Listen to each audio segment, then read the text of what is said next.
And we're live.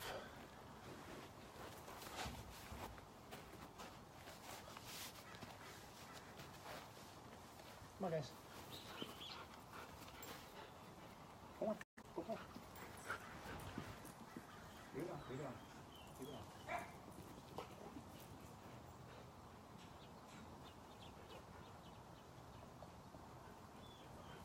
What are you doing? All right, let me in there. Let me in there. All right, I'm gonna make a video for you guys. I'm going live right now with a very specific purpose. In the past couple weeks, I've had a lot of people ask me about aggressive dogs and how to deal with aggressive dogs, how to socialize them, methods to socialize them, how to break up a dog fight if you ever have to. About a week and a half ago, I posted a video with a dog that I had out here alone. His name's Buddha, and he's a German Shepherd mix. He's maybe about 3, maybe 4 years old. Pulled him from the shelter. We knew he had aggression. He had known aggression, but he was pretty much a goner, so pulled him anyway. And I decided to start socializing him with the pack again because I didn't want to take away his freedom. And so there's a very simple way that I socialize aggressive dogs. Everybody has their own methods, their own techniques on how they do it. I actually, at my operation here, I've got my own techniques, my own methods. I'm not saying mine are better or worse than anybody else's. I'm not going to get in that argument. All I know is the way I do it here, it works. I've been doing this for a long time, this exact method, and it works because you can technically socialize a very aggressive dog with little to no incident if done exactly the way I do it here. So let me pull Buddha in here and I'll show you what's going on with him. Buddha, come on, drink the water. Come here. Come here. Get up here. Buddha, come on. Get up. Oh, come here, you big stubborn dog. Come on. Buddha, hop. Get up here. There you go. You can see right here. Easy, easy. You can see right here, Buddha's wearing a muzzle. This right here is known as the basket muzzle. I prefer these over the mesh muzzles. The basket muzzles, they don't restrict airflow like the mesh muzzles do. The mesh muzzles, the problem is it pinches the mouth up almost all the way shut. They can open their mouth about this much. And when they're running and panting heavily, it restricts airflow a lot. So that's step number one on how I do this. I don't want to take his freedom away from him. He's actually a good dog and he likes to play, he likes to engage. But his biggest problem is whenever he's challenged for a fight, he will accept the challenge.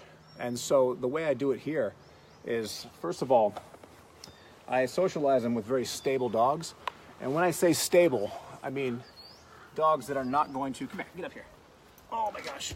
We have dogs that are not going to not only challenge him for a fight, but they're not going to react if he picks for a fight. So right here, I've got Apollo. Of course, he's a pit bull. He's about maybe 1.5 years, 2 years old. This dog is very stable. He is battlefield tested. I've seen multiple dogs try to start a fight with this boy, and he will not even so much as bat an eyelash, he'll just walk away. He'll actually think they're playing and start playing back with them and change their mind. So this is one of the dogs that I have in here to socialize them. Oh, come on, get up. Coda, hop. And then I've got this boy right here. This is Coda. He's a flat coat retriever. He's 3 years old. And again, extremely stable. He's not a fighter. He's not reactive in a fight. And so I know that if he was challenged for a fight, he would just back down and walk away. I've seen him do it about 30 times here. So these are my two very stable dogs that I'm, come on, get off, that I'm socializing him with. And the secret here, again, muzzle your dog. If you have an aggressive dog and you want to try to start socializing them, and make sure, there they go, and make sure they, guys, come here, play over here, come on, Coda, Apollo, come on, and make sure they, the dog that you are trying to socialize, the aggressive dog, make sure you're not mixing in a pack with other aggressive dogs. So when these guys start playing right here, you got, easy. You got Coda and Apollo. They're playing with each other. And then I've got Buddha here. He's trying to join in. So here's the deal. I know nothing can happen here because Buddha, he's actually got the muzzle on, so if he actually starts a fight, no damage could be done. But the worst thing I can do is step in when a fight breaks out with my hands. This is a big mistake I see a lot of people making.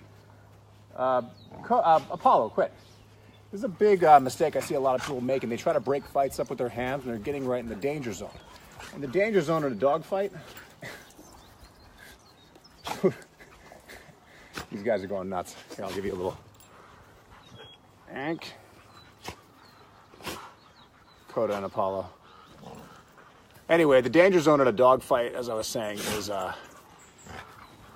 pretty much the shoulder area all the way up to the top of the head, and even a little behind the shoulders, especially considering certain dogs, athletic dogs, they can turn around and bite very quickly. So I never like to use my hands. The way I break up a dog fight around here, this bad boy right here, 100% painless, harmless, very effective. All it is, compressed air. I've been using these ever since I used to train. It just stopped them playing right now. I've been using these ever since I was training wild animals for the movies. We'd have grizzly bear fights, we'd have lion fights, you'd have every big animal that would potentially get into a fight. And the worst thing you could ever do is walk in the middle of them. That's just suicide. It's like walking in between two semis heading at each other. So I learned this from my family. This is the best way to ever break up any animal fight.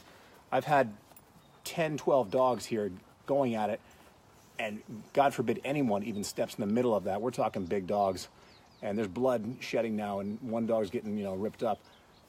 Worst thing I could ever do is get in the middle of that with my hands. You get in there with the compressed air, you blast it, and this will break up any dog fight. So this is why I swear by this right here. This right here is actually, it fills up balloons. I used to use CO2 fire extinguishers, and I actually used to use scuba tanks, but they're just too big. So this right here just fills up balloons. It only weighs maybe 6-7 pounds tops. So I have these, breaks up any fight. This is my my go-to when I'm working with aggressive dogs. Again, I've survived this long without any serious bites to my hands. I've had some love bites and some taps here and there, but nothing reconstructive, which I've seen people lose fingers and they've gotten tendons ripped out whenever they're breaking up a pack of dogs. So anyway, that's my method around here. Buddha now gets his freedom back, and with any luck, maybe after 2 or 3 weeks, I can start taking the muzzle off, but that is where I start testing the waters. I'm not going to do that until I'm 100% sure that he can be trusted. And look, I actually write about this in my book, the aggression chapter, and I want everyone to understand this right now. Aggression is never solved. It's never cured. It's just in remission. You have to understand that. You can never fully trust a dog that has had an aggressive past. You cannot sit there and say, okay, well, he hasn't been aggressive for 6 months, a year, and he must be cured. No, you're playing with fire. You always have to treat an aggressive dog as they're still potentially aggressive. They've got a big jaw, and they can deliver a lot of power in that jaw. Buddha, he's about an 85-pound shepherd mix, and if he got a hold of another dog, we're talking about maybe 350 to 400 PSI of jaw pressure. He could do a lot of damage. So I've always got to be on guard with that, which is why he, from now on, until further notice, he keeps that muzzle on. And at least, if anything, he gets his freedom back. I don't have to confine him. I don't have to keep him away from every other dog forever. Now he can at least play, because he actually does like to engage. He actually does want to socialize with other dogs. But like I said, if he's challenged for a fight, he will accept the challenge. So we'll let these guys go at it and keep this handy.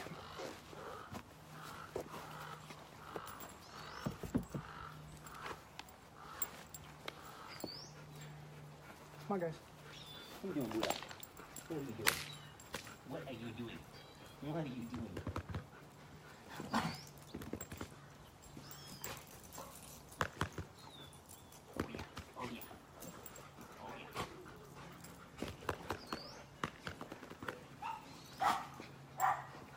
are you doing? Oh.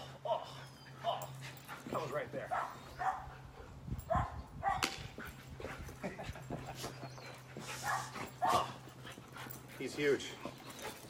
He is big. What are you doing? What are you doing? Is it time for your massage? He loves getting massages. Good boy. Good boy. Good boy. Oh yeah, oh yeah, oh yeah, oh yeah. All right.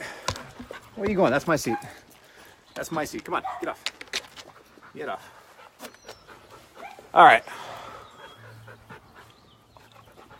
Where are you guys calling in from?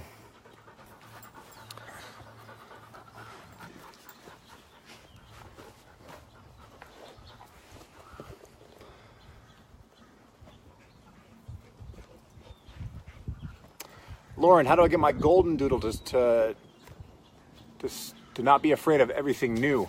Experience. Experience. You know what I do? I actually... Easy, Apollo. Quit. I actually... every time I have a timid dog, and I see they're really timid when I pull them from the shelter, all I do is take them into Home Depot, and I work them in Home Depot every day for like 2 weeks. When you work them in Home Depot, everything at Home Depot is scary to a timid dog, okay? Now, that is the whole theory behind it. It's called counter-conditioning.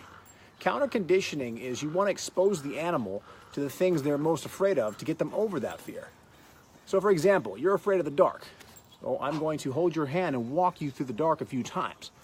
You realize after I walked you through the dark a couple times that you survived. It's not so scary. So, then I start walking next to you. I don't hold your hand. And then I start walking behind you until eventually you're walking yourself through the dark because you've done it enough. That's experience. So what I want you to do is I want you to take them to areas with a lot of action, a lot of foot traffic, a lot of weird, unorthodox things. That's why I like Home Depot, Lowe's, any big hardware store, because you got so many things going on there. Once the dog gets out of there, the regular world is a breeze because there's forklifts in there, there's skill saws, there's all kinds of weird things going on in there. And when they get out to the real world, it's easy because they were exposed to so many strange things in an environment like that. So that's a method that I do, and it works most of the time. It doesn't work all the time, so give it a try. That's the only way to know.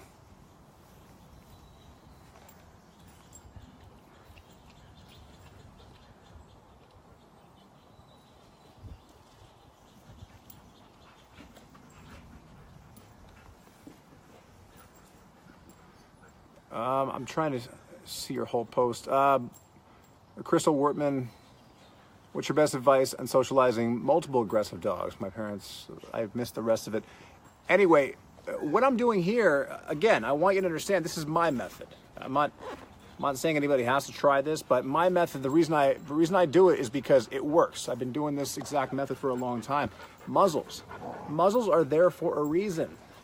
They're there for a reason because they stop bites. If put on correctly, they actually stop 100% of the bites. And I like the basket muzzles because, again, even sometimes the mesh muzzles, what I've seen in the past is dogs will literally grab onto a little tiny bit of skin and they'll just hang on with that little nip. The basket muzzles, that prevents 100% of the bite. Again, it has to be put on correctly. So if you have several dogs that are all aggressive, muzzle them because socialization is key. Once they realize they can be around each other without fighting, especially with muzzles on, then at least you give them some of their freedom back. I'm not saying you'll cure the aggression, because aggression, once again, I'm going to reiterate that. Aggression is never cured. It's in remission. But at least you give them experience to socialize. And I've seen it in the past time and again where they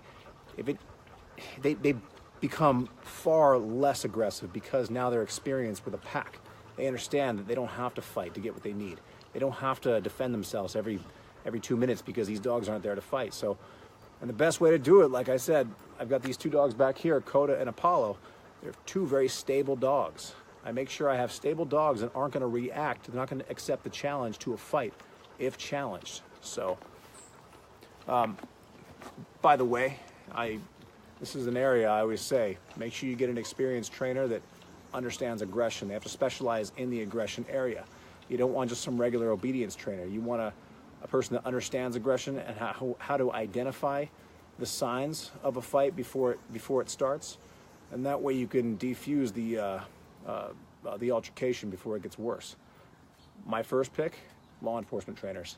They are phenomenal at aggression, anti-aggression training because they're dealing with police dogs all day long, and police dogs, they have to identify when that dog is going to get aggressive, and the police have to stop it in their tracks.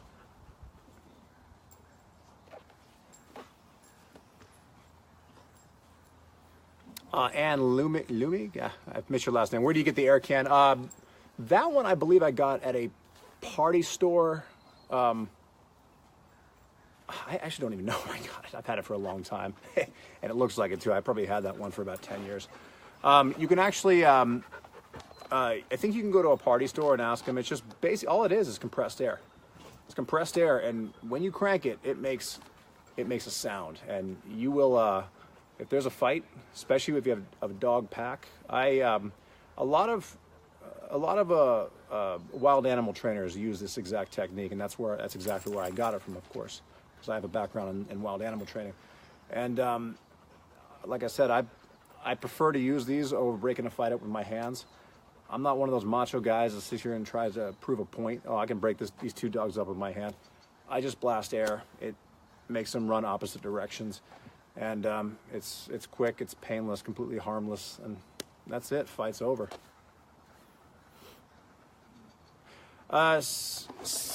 Sisu, Sheldon, will an air horn work?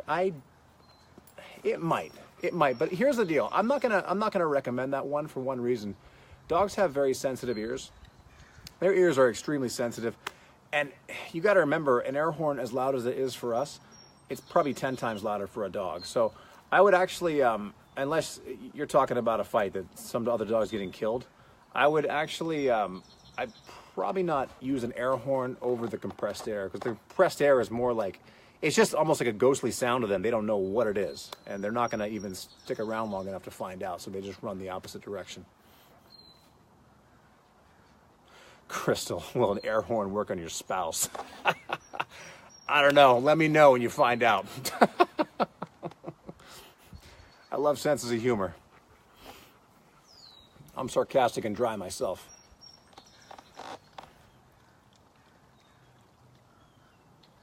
Cosequin Minis. Oh, here. Alicia Daniels. Cosequin Minis, they smell horrible.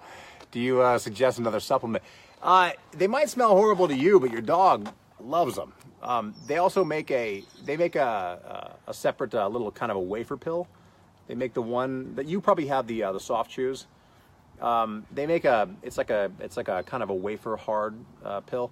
Try that one if you don't like the smell of the minis. By the way, it's not what you think of the smell, it's what your dog thinks is the smell. Your dog might love it.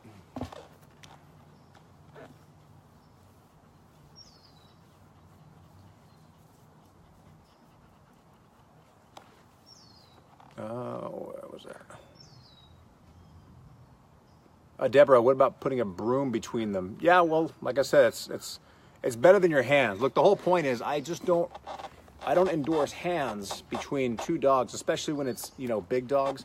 Anything over 35, 40 pounds is enough to deliver a bite. It's going to send you right to the ER, especially when you have two dogs biting. They're not, look, when two dogs are fighting, they don't know your hand is even in there. And I've seen so many people in the past lose a digit. I actually had a client about 10 years ago. He lost a thumb and his pointer finger when his two dogs were fighting because he got his hands right in there trying to break them up. And you got to remember, the dogs are just going at each other. They don't see your hand getting in there. They didn't see that you were trying to break up the fight. All they're doing is they're trying to fight each other, and they're biting anything that they see. Your hand, like I said, I mean, I've got two full working hands because I've managed to use compressed air to break fights over the years instead of putting my hands in the line of fire.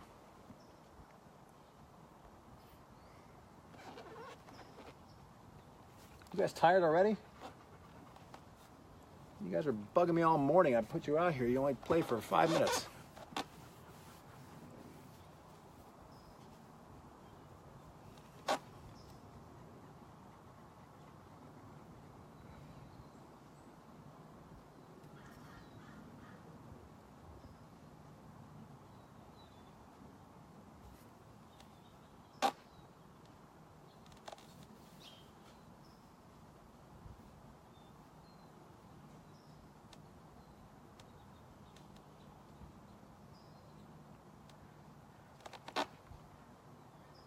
Valerie, any tips on, what would you say?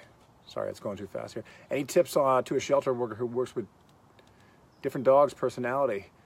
That's the secret right there. You just said it. You got to work with a lot of dogs and understand different personalities. Dogs are often like a fingerprint. There's really no two alike. And even though there's a lot of personalities that are alike, you have to consider four main things, four main elements that makes up any dog and makes up their disposition. And that's breed, that's age, that's history, and an overall personality that they're basically born with. And those four elements, you always have to take in consideration of what you're dealing with, what kind of training techniques and what methods you're going to use on that particular animal. Like, for example, if you're training a German short-hair pointer, that's a very sensitive breed. Same with a poodle. So you're not going to train a poodle, a German short-hair pointer, the same way as you'd train like a German Shepherd, a Malinois, a Rottweiler. Rotties, these working dogs, you can actually, I mean, they can take a lot of pressure when training. And then you have dogs like, you know, the Italian Greyhound. They shut down very, very quickly if you use those same tactics. So breed, age is very important. Age, you got to remember, dogs go through four stages of life. You have puppy, adolescence, adult, and senior. And all four of those stages, you're going to see different their personality traits are completely different in all four stages. Same with history. Is the dog abused? Was it neglected?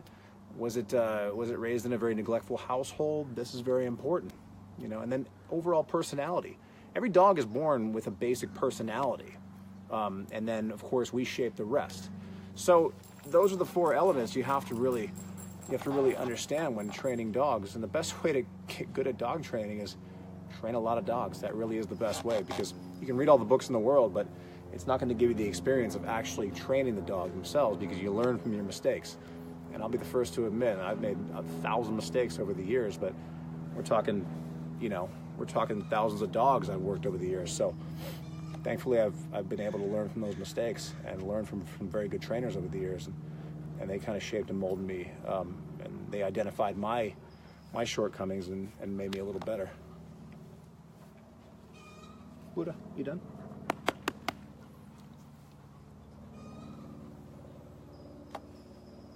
Amy, boxer training, how to get them less scared. Same thing I just said a few minutes ago about the, take any timid dog. I just take it to places like Home Depot, Lowe's, because those places, there's so many weird, strange, unorthodox things going on. And once you walk the dog around there for a week or two, nothing scares the dog in the outside world, because the Home Depot and Lowe's, it has so many crazy things going on in there. So it's the method is called counter conditioning. You expose the animal to what it's afraid of most, and you expose it time and again until eventually the dog's not afraid anymore. So get into Home Depot. I'm like pretty much giving Home Depot a big plug here. They're not my sponsor, don't worry. Ashley, what to do if your dog is scared of people? Same thing, counter conditioning. Expose it to people. Get a dog walker, by the way. This is where dog walkers actually shine the best, because dog walkers take your dog into the dog walkers. Their job is to take your dog out every day, and not only, you know, drain the energy out of them, but is to also socialize them and expose them to elements and different environments and things that they are, you know, timid and afraid of. So I would highly, he won't get out of, hold on. I would highly recommend a dog walker. He won't get out of car? He won't get out car? I'm assuming you mean he won't get out of the car. Listen, you are the human, that's the dog. You can pick the dog up and put him on the ground. Don't think that you have to sit there and call him over and over. If he refuses to come out, this is where you pick the dog up, you put him on the ground. Now we walk him. We expose him to the elements. You got to remember, if your dog is this timid now, when he's young, I don't know how old your dog is, but if he's young, he's going to be an older dog. You say he's a country dog. Expose him to more city environments. That's why. He probably sees very few people. He needs to get more experience with people, and this is why I say the counter conditioning method is very effective, because all you're doing is you're exposing the animal to what they're afraid of most.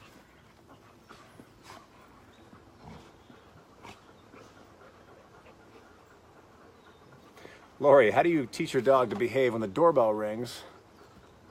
Where is it? How do you teach your dog to behave when the doorbell rings? He goes for the door in, I think your little message cut off. You've seen me do it in the show 1,000 times. Penny bottle, shake and break. Here, I got one right here. This little baby. That's the whole point of it. This will stop barking right away. All you do, you have to give a command to it though. You can't just shake it. You can't rely on tools. You rely on tools to begin the training process, but your goal is to always get away from the tools and rely on your command. So, of course, that's the shake and break. That's the professional model. You can always just do a regular penny bottle. You put 20 pennies in an empty water bottle, shake it, give the word quiet, give the word no, or whatever command you choose. And the shake will stop them from barking, but your command will be a reinforcement that in the future, all you have to do is say your command, your verbal command, and you don't have to shake the penny bottle anymore.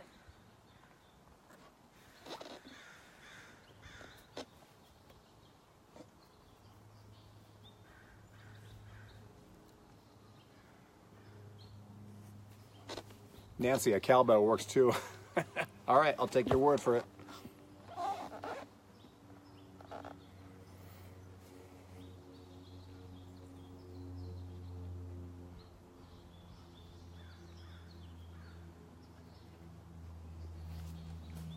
How can I get my, Barbara, how can I get my Doberman to stop jumping on everyone? Same thing. Penny bottle, shake and break. It's exactly what it's there for. I designed that shake and break to, there's two sides to it. There's the metal and there's the plastic. I designed it strictly for that reason because, again, if the dog has sensitive ears, if they're a little more afraid of sharp sounds, you just flip it over. The whole reason I designed that is because, you know, I can't be in Michigan, I can't be in Iowa, I can't be in Massachusetts, and I get emails from all over the country, and honestly, it's probably the best $15 you'll ever spend, because if you hire a trainer, I guarantee they're just going to come to your house and charge you $200-300 an hour and use a product like that anyway. So I just saved you about $300 or $400 an hour. You're welcome.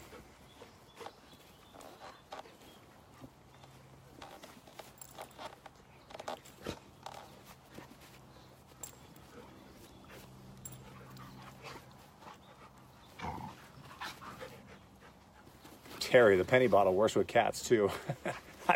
I've actually never tried it on a cat. But I've actually heard I've heard a lot of people, they say it does work.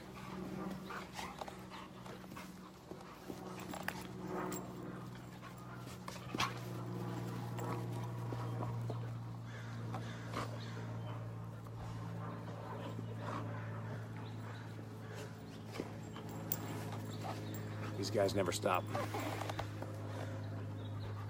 They're so evenly matched too. Like Apollo gets the upper hand and then Coda just reverses it on him. What are you doing, buddy? Come here. Come here. Get up here. Get up here. Oh, say hi. Say hi. I know. He's actually a really good dog. You know, he doesn't look for a fight. He's not out there picking a fight. He's just, hey! Enough. These two. The wrestling match always turns into something bigger. You guys can't play nice, don't play at all.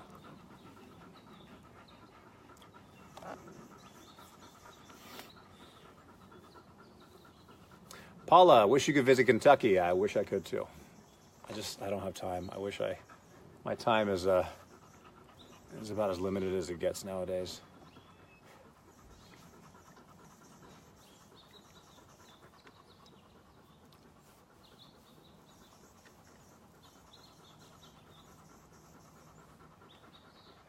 Lori, I have a dog afraid of wind. You know, that's a common problem.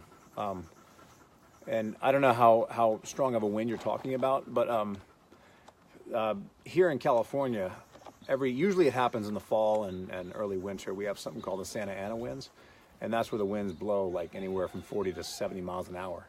And they're really hot and dry winds. That's what causes all the fires here, actually.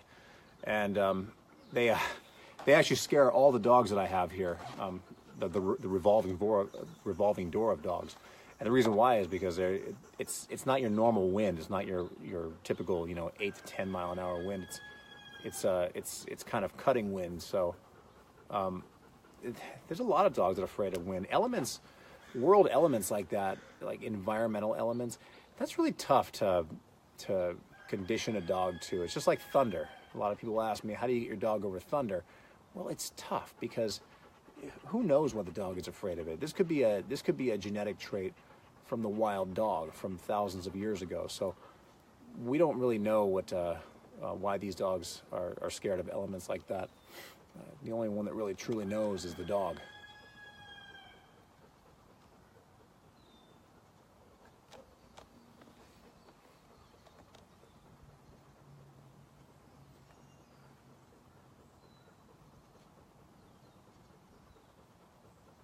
Sonia, here. So the spray bottle worked on the cat. I just use the shakers, the shake and brakes, and the penny bottles. I really never use the spray bottles. Donna, tips on getting cats and dogs to get along. Where'd you go? Yeah, tips on getting cats and dogs to get along. Okay, so there's a very simple process to this. You never want to go cold turkey unless you're pretty sure the dog is not going to have any prey drive. But first things first, look, if your dog has prey drive, it's highly unlikely you're ever going to get that dog to get along with your cat, okay? And the reason why is because prey drive to a dog, that's instinctive, like a hunting prey drive. And dogs and cats, of course, they're polar opposites as far as, dogs often look at house cats when they have prey drive as the prey. So if your dog has prey drive, and this is where you bring a trainer in to identify and to confirm your dog has prey drive. If your dog has prey drive, highly unlikely your dog will ever get along with your cat. Now, if your dog does not have prey drive, and it's just your dog is curious of the cat and does not know what it is, and so it's kind of pecking at it and targeting it, and you're afraid the dog's going to hurt the cat. There's a very simple way I do it. All you do is you keep the cat. If you have like a second bedroom or even like a bathroom, what you do is you keep the cat behind the door for like 1 hour at a time, and you put the litter box right behind the door. And the dog, of course, and the dog and the cat are going to go right up to each other behind the door. And what you want to do is you want to do this every day, maybe about 3 or 4 days in a row, and then you start cracking the door open 1 inch at a time. Now the dog's going to get a whiff of the litter box and the cat at the same time. The dog will get the scent of the cat, and then eventually start getting more of the visual of the cat. And that's a classic way to introduce them until eventually you can open the door far enough to where they can actually go nose to nose, but the dog technically can't get the cat, and the cat can't get out. So it's a classic way of doing it. Again, this is where a professional trainer comes in, because all the advice I give over the internet, I always tread lightly, because I always want to make sure people understand that I'm giving this advice as a very basic, broad, spectrum of training here. A dog trainer, this is what we do. We actually go to the house, and it's just like a psychologist. We have to identify your animal's problem, the issue, and we have to solve it tailor-made to your problem. So a lot of the advice I give on all over the internet like this, especially with Facebook Lives, it's the basics, because I don't know your dog. I don't know your dog's issues. I don't know your setup. There's so many variables. And variables, when it comes to dog training, is the word of the day. You have to identify the variables to form a game plan with the training.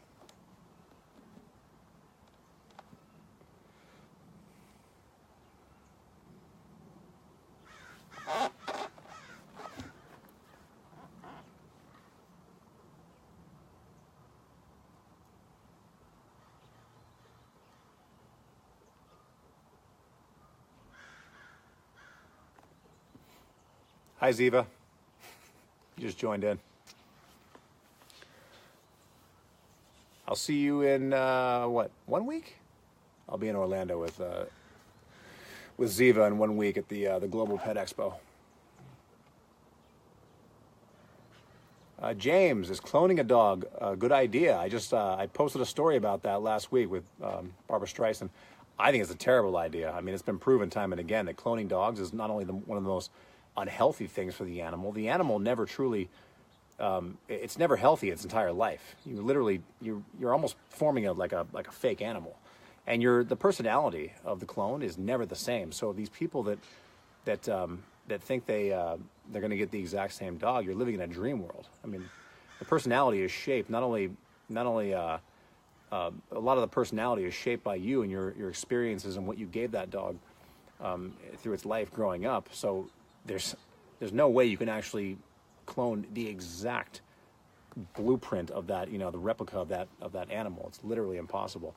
And like I said, it's not healthy for the animal. These animals die of cancer at halfway through their life, and they're never truly healthy. I mean, if you read about it online, it's crazy what the animal goes through. Didn't we learn this 15, 20 years ago from that cow there? Or it was like a sheep or something like that. It's cloning to me is you're almost you're playing God in a very a destructive way to the animal.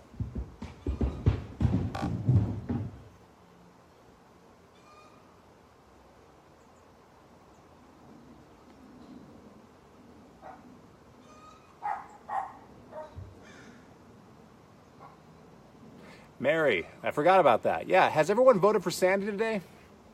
The Hero Dog Awards voting goes on until April 25th. So you go to if you go to the top of my page, you see the very top post that I did. It's going to remain up there until April 25th. And go to the link and vote for Sandy. You can vote every single day till April 25th. And Sandy, of course, is the golden retriever that I trained for Tim Donnelly, the Marine Corps veteran who was hit by an IED in Afghanistan. He lost both legs, and his right arm suffered major trauma where it's locked in place. So Sandy, of course, is a physical assist dog, and it pretty much does everything for Tim. So he's up for the category of service dog, and if he wins the category, then of course it goes to the Hero Dog Awards, which is right here in Los Angeles every September, and then they battle for the categories. There's service dog, there's therapy dog, there's emerging hero. There's all kinds of there's police dog, military dogs, and stuff like that. So anyway, Sandy is up for the service dog category. So please vote for him. The more votes that we get, it's actually not for me. It's for Tim and Sandy. I'm just the messenger here.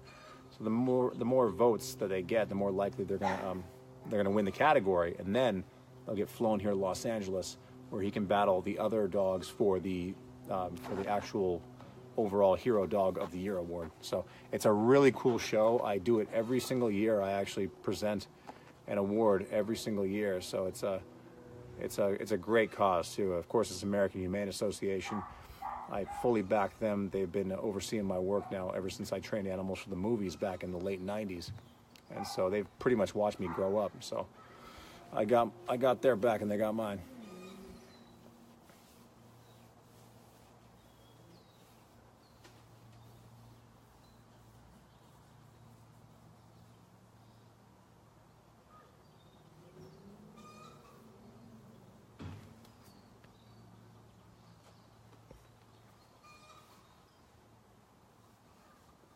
Manuela, why can I not order a lure stick in Germany? Well, nobody can order a lure stick right now because we keep running out. The inventory, we keep getting thousands of lure sticks, and they literally run out just like that. We can't keep them on the shelves fast enough, so they're not available until I think the middle of April. I got to check on that. Anyway, yeah, so I can't even buy one myself right now if I wanted to.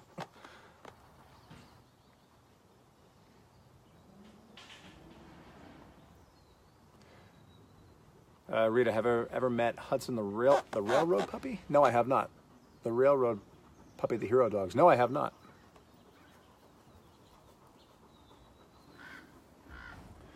Nicole Rose, never get old. You hope I never get old. Well, that ain't happening. What's the famous saying? Right now, your life is getting shorter while your memory is getting longer.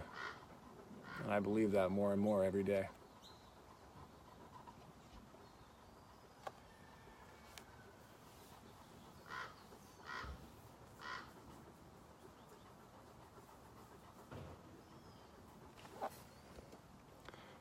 Joe Maroni, that Italian?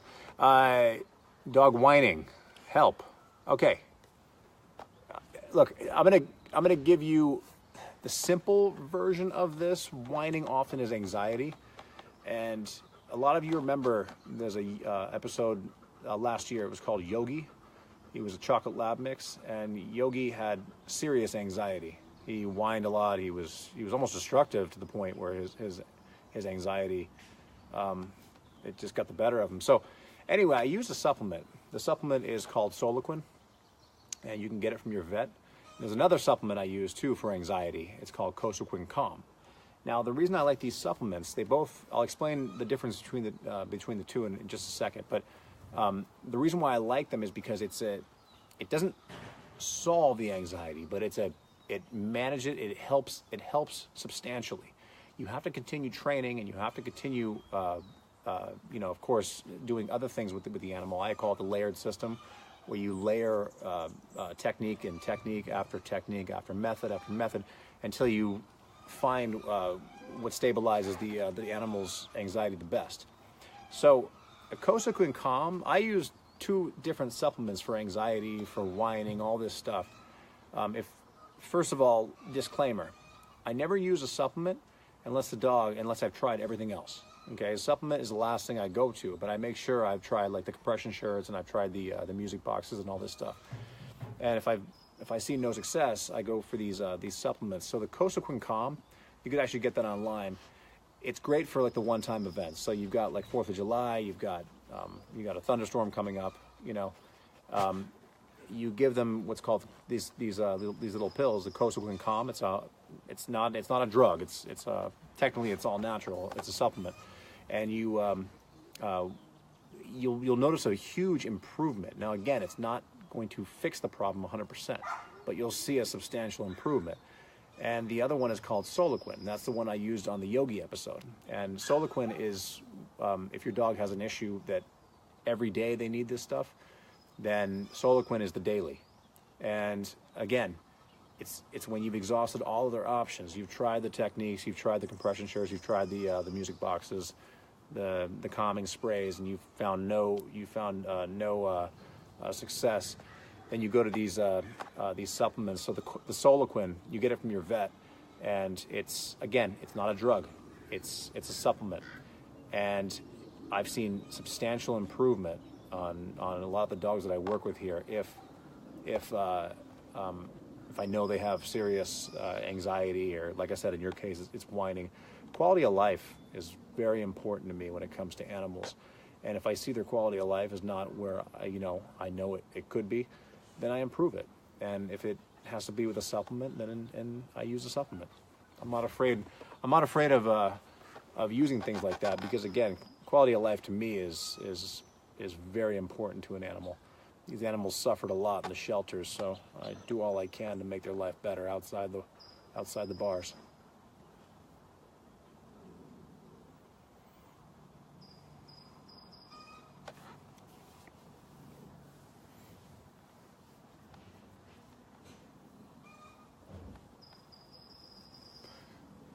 Rhonda, pulling on leash. Whew, that is a long, drawn-out conversation. I will say this though. I use a lot of different things. I use an easy one is the Easy Walk harnesses. That's the one, of course, that clips in the front, and when the dog pulls, it turns their body around. Another one is the halty collars. That's the one that goes around the snout. People often think it's a muzzle. It's not. All it is, it's just it looks almost like a leash that went around the mouth, and you clip it underneath. And the whole theory behind it, wherever the head goes, the body will follow. This is exactly what horse trainers use, because again, you have an animal that big, you don't want to put anything around the neck. The animal's going to pull you down the road and back. So when you put it around the snout, you can effortlessly pull the animal in your direction. So the halty collars are a really good one for that. Or look, that's the whole reason why I invented the lure stick. The lure stick is actually completely force-free. You can actually walk them off leash. You can teach them to walk off leash. This is exactly one of the reasons I invented it. You can teach them a very effective heel command on and off leash with the lure stick. So there's all kinds of options out there.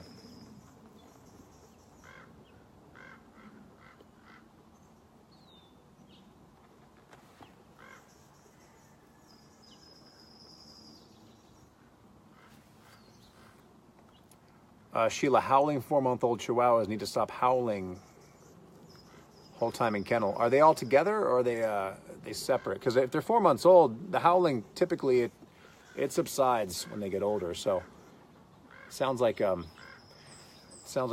just young right now. Sarah, dog jumps fence. Get a higher fence. Build it up higher. Do you have a husky? I always talk about the huskies, how they can scale any they can scale any size fence. So there's no technically no way to stop a dog from jumping a fence if it's just too low. Irene Young, what will you do with Buddha? I'm trying to find him a home. Like I said, he's a great dog. Like he's not doesn't look for a fight. It's just when I pulled him, he had. Here's what happens when you pull dogs from the shelter. They do a temperament test at the shelter, and they said he had, he got aggressive. He had a history of aggression. Sometimes I wonder if it's just the shelter environment. I'm not going to say he's aggressive or he's not. My point is, he technically has. I will say he's technically aggressive, but he's not looking for a fight. The only times that he's ever actually gotten aggressive is when a fight was actually pushed right into his face and he reacted. So there's a lot of dogs like that, So will I say he's aggressive? Sure. I mean, but he's reactive aggressive. It's only when he's challenged for the fight, and he will accept the challenge. So I've lost count on how many dogs I've had here like that. So there's a lot of categories of aggression, and I write about that a lot in my book. My whole chapter on aggression in my book, I break down the different categories of aggression, because there's a lot of different fields of aggression, and he's just he's the defensive aggression. He's not picking a fight. You've seen him in the yard here for the past 45 minutes. He doesn't care, But if I had another aggressive dog start a fight with him, and they started laying into him and lighting up on him, yeah, he's going to react. So, in my opinion, that's an aggression that a lot of dogs have. Gracie, my puppy is chewing everything. Any tips? Yeah, well, first of all, you have a puppy, so you're not going to stop the chewing. You have to I call it irrigation. A lot of people call it redirecting. Your average puppy, look, the reason why they chew is because they're teething. Obviously, their baby teeth are falling out, and the big ones are pushing the little ones aside. And while that's happening, it's very itchy, and this is why the dogs constantly chew. It's their need to constantly chew anything. I like to use Nylabones. Nylabones they're great because they're really hardened plastic, and it takes forever for a puppy to get through. I mean, I've had Nylabones here for years that I've used on puppies, and one Nylabone actually, 3 or 4 years later, it's not even halfway chewed. So Nylabone is a very easy one to help with the chewing, but you're not going to stop the chewing. You have to just get them a lot of chew toys, and make sure the puppy's being watched. You don't want to just leave them in the house, running free, especially when they're really young, because they're going to chew anything in sight, and God forbid they grab a power cord or something, because whatever fits in their mouth at that age, they're going to chew it. So I would highly advise getting just a puppy pen whenever the dog is not being fully supervised, and make sure in the pen you have a lot of good chew toys and stuff like that.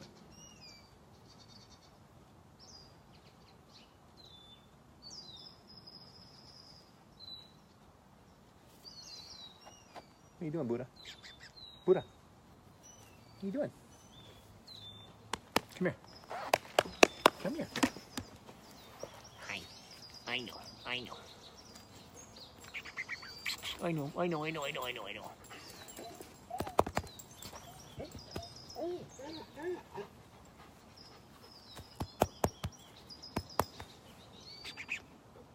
His tail never stops. You can't see it down here, it's just wagging.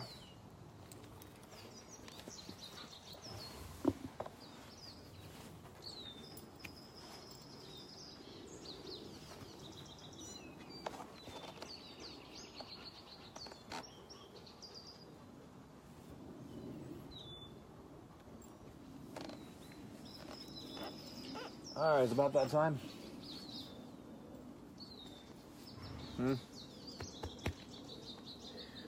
bring you guys down here to play and you just stand here next to me.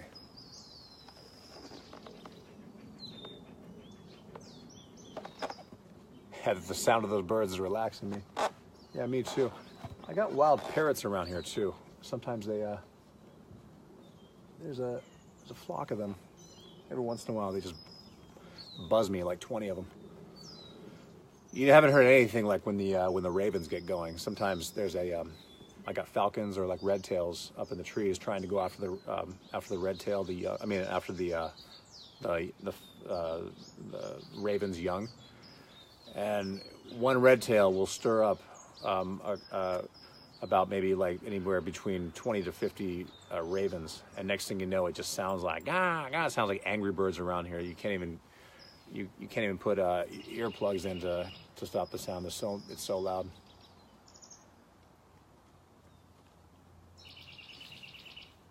Tiffany Sullivan. Wait, where are we? 12-week-old German Shepherd biting me and my sons. How do I stop him, please? Okay, first of all, he's not biting, he's nipping. Big difference. So just understand, it's not aggression. A 12-week-old dog, with very few exceptions I've ever seen in the world. It's not an aggressive bite. It's just basic nipping, and it's a mix of inexperience, not knowing what to do. And again, a lot of it's just teething. They just, anything that can fit in their mouth, and they just like to gnaw and like nibble on anything. So I talk about this in my book. Look, there's a couple simple ways that I like to stop puppies nipping. Number one, if you actually make sort of like a yipping sound, like an ow or like just some sort of like sound, and pull away from them nipping, you'll actually back them off because you'll startle them with that sound. So try that. Or the other way I like to do is, I talk about it in my book, it's called the remote control hold. And all you do is you hold the collar and you simply, when they bite your thumb, just simply hold their mouth. Now you're not going to squeeze, all you do is just hold them in place, and you hold them for like 5-10 seconds, and it becomes very annoying. Now they can't get away from you. And you let them go, and then again they come back, they bite you, you offer your thumb, don't stick it in their mouth, but you put it right there to where the dog actually clamps on it, and then you just simply hold them in place with the collar. And you hold them in place for a good maybe 5 to 10 seconds and let them go. And it becomes so annoying, they stop doing it, because now you've turned the tables. To them, nipping and gnawing on your fingers, it was fun until you made the game very boring to them, or actually you turn the tables to where now it's annoying to them. So what's annoying to us, you want to make it annoying to them, and that will almost guarantee stop the nipping every time, especially with a dog that young.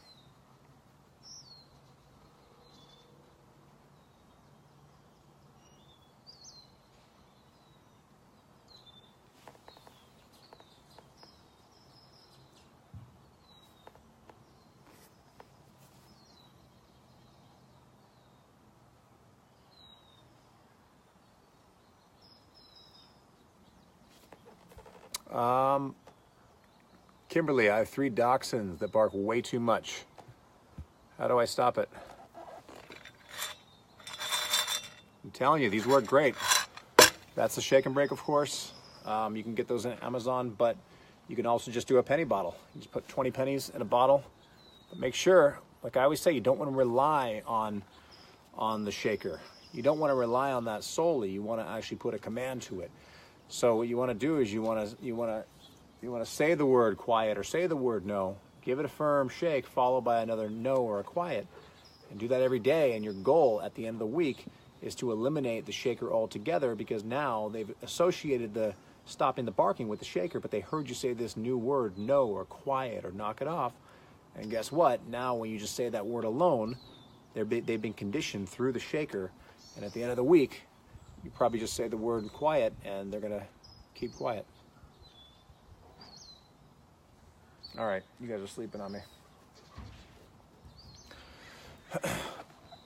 All right. Oh, yeah, you have. It's not working. All right. Well, listen. I'm gonna have to tell you to get the advice of a dog trainer in your house, because again, like I said, a lot of the advice I give here, it's just very basic advice, because I don't know your particular dog. I don't know your setup, your environment. So look, dog training is it's just tailor-made to the individual. So it's very difficult for me to ever give advice when I haven't met the dog. That's why we have a job. That's what dog trainers do. So get a dog trainer in your area. Get someone who's highly recommended, and I guarantee they can stop it. But remember, the work has to come from you. The dog trainer can give you advice, but they can't do the work for you. Dog training is often like a diet. We can give you the advice, the tips, and the methods and the techniques on how to lose the weight, but we can't actually lose the weight for you. It's just the same. It's the same exact theory. So dog training is it never stops. All right, I am going to get up and what time is it? I don't have a watch on. These dogs are hungry, so I'm sure it's about that time to feed them. Anyway, I will. I'll see you. You'll all see me next weekend. So until then, be safe.